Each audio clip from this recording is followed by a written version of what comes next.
नमस्कार, स्वागत आहे तुमचं माझ्या यूट्यूब चॅनलमध्ये, ज्याचं नाव आहे स्वामी भक्ती मराठी। आज आहे 2 मार्च 2026, वार आहे सोमवार। तर आज आलेली आहे होळी, जिलाच आपण हुताशनी पौर्णिमा असे देखील म्हणत असतो। तर ही पौर्णिमा खूप मोठी पौर्णिमा मानली जाते। तर आज आपण होळीची पूजा करणार आहोत आणि त्या होळीची जी राख आहे तर ती आपल्याला एका ठिकाणी फेकायची आहे। होळीची राख ही खूप प्रभावी असते आणि घरच्या घरी अगदी छोटीशी होळी तुम्ही नक्की करा।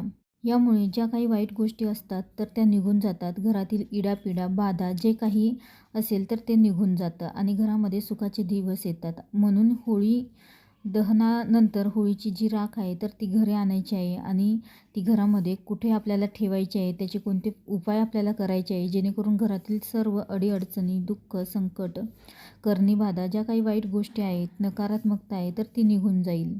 आणि होळीच्या राखीचे खूप प्रभावी उपाय देखील आहे की ज्यामुळे नजर दोष, आजारपण, पैशाची कमतरता यातून देखील मुक्ती मिळते। तर या होळीच्या राखीचे आपल्याला कोणते उपाय करायचे आहे तर याबद्दलची संपूर्ण माहिती आपण या व्हिडिओमध्ये बघणार आहोत। तर व्हिडिओ स्किप न करता संपूर्ण बघा आणि जे कोणी नवीन असेल या चॅनलवरती तर सबस्क्राईब करा। तर बघा, हा दिवस खूप प्रभावी आहे आणि पौर्णिमासुद्धा असते आणि त्यामुळे होळी पेटून आपल्यातले जे काही अवगुण आहे, ज्या काही वाईट गोष्टी आहेत तर त्यांचा नाश करायचा आहे। कारण कुठे ना कुठे वाईट आपल्या गुणांचा त्याचा त्रास आपल्याला होतो आणि त्यामुळे काही संकट, दुःख आहेत जे आपल्या आयुष्यामध्ये येत असतात आणि त्यामुळे ते काढून टाकणे महत्त्वाचे आहे। तर आज होळी झाल्यानंतर होळीच्या राखीचे खूप सोपे आणि प्रभावी उपाय आपल्याला करायचे आहे। तर होळी पेटवल्यानंतर जेव्हा ती शांत होते तर बाजूला जी राख असते तर ही राख तुम्ही आज किंवा उद्या घेतली तरीही चालेल। तर ती राख आपल्याला थोडीशी आपल्या घरी घेऊन यायची आहे आणि आणल्यानंतर ती घरामध्ये, आपल्या संपूर्ण घरामध्ये थोडी थोडी टाकायची आहे आणि घरातील जी काही नकारात्मकता, नजर दोष, इडापिडा हे सर्व यामुळे नष्ट होते। वाईट नजरेचा आपल्या घरावर परिणाम झाला असेल तर तो जळून खाक होतो।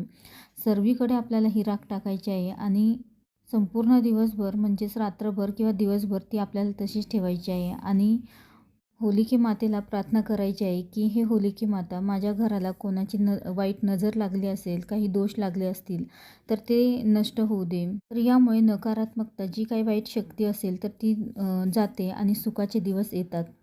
त्यासोबतच राख आणल्यानंतर स्त्रियांनी ती राख आपल्या गळ्याला लावायची आहे आणि पुरुषांनी कपाळाला लावायची आहे। तर यामुळे काही आजारपण असतील किंवा आजारपणापासून संरक्षण आपले होते। तसेच त्वचाचा काही रोग असेल, त्वचारोग असेल तर त्यासाठीही अतिउत्तम आहे। तसेच घरामध्ये एखादी आजारी व्यक्ती असेल तर त्या व्यक्तीच्या गळ्याला देखील आपल्याला ही राख लावायची आहे आणि घरामध्ये बेडवरच एखादी व्यक्ती असेल तर त्या व्यक्तीच्या बेडवर देखील आपल्याला ही राख टाकायची आहे। त्याच्या संपूर्ण अंगाला देखील आपल्याला थोडी थोडी ही राख लावायची आहे। उशीखाली देखील आपल्याला ही राख ठेवायची आहे। त्यानंतर थोडी राख ही आपल्याला एक लाल कपड्यामध्ये बांधून घराच्या मुख्य दरवाजाच्या आतल्या बाजूने आपल्याला लावायचे आहेत। मध्यभागी किंवा डाव्या किंवा उजव्या कोणत्याही बाजूने तुम्ही लावू शकता। तर यामुळे घरामध्ये जी काही बाहेरून येणारी जी काही व्यक्ती असेल, तिच्या मनामध्ये जी काही वाईट विचार असेल, नकारात्मकता असेल, वाईट द्वेष असेल तर त्याचा आपल्यावर काहीच परिणाम होत नाही किंवा ते उंबरठ्याच्या बाहेरच नष्ट होतात, ते आपल्या घरामध्ये प्रवेश करत नाही। म्हणजेच वाईट विचारांचा, वाईट गोष्टींचा आपल्या घरावर परिणाम होत नाही किंवा आपल्या घरातील कोणत्याही व्यक्तीवर होत नाही। तसेच तुमचा कोणताही छोटा मोठा व्यवसाय असेल, उद्योगधंदा असेल तर त्या ठिकाणी देखील तुम्ही ही राख टाकू शकता। तर यामुळे देखील व्यवसायामध्ये प्रगती होते आणि लक्ष्मी वाढीस लागते, अडीअडचणी येत नाहीत। तसेच ही राख एखाद्या डबीमध्ये ठेवायची आहे आणि ती नंतर त्याचा तुम्ही वापर करू शकता। तसेच येणाऱ्या सोमवारी शिवमंदिरामध्ये जाऊन ही राख आपल्याला शिवलिंगावर अर्पण करायची आहे। थोडीशी भस्म, महादेवांना भस्म प्रिय आहे आणि त्यामुळेच महादेवांना ही राख आपल्याला अर्पण करायची आहे। किंवा तुमच्या देवघरामध्ये जी भगवान शंकरांचे शिवपिंड असेल तर त्यावर देखील तुम्ही ही राख टाकू शकता। तर यामुळे कुटुंबात येणाऱ्या समस्या या नाहीशा होतात।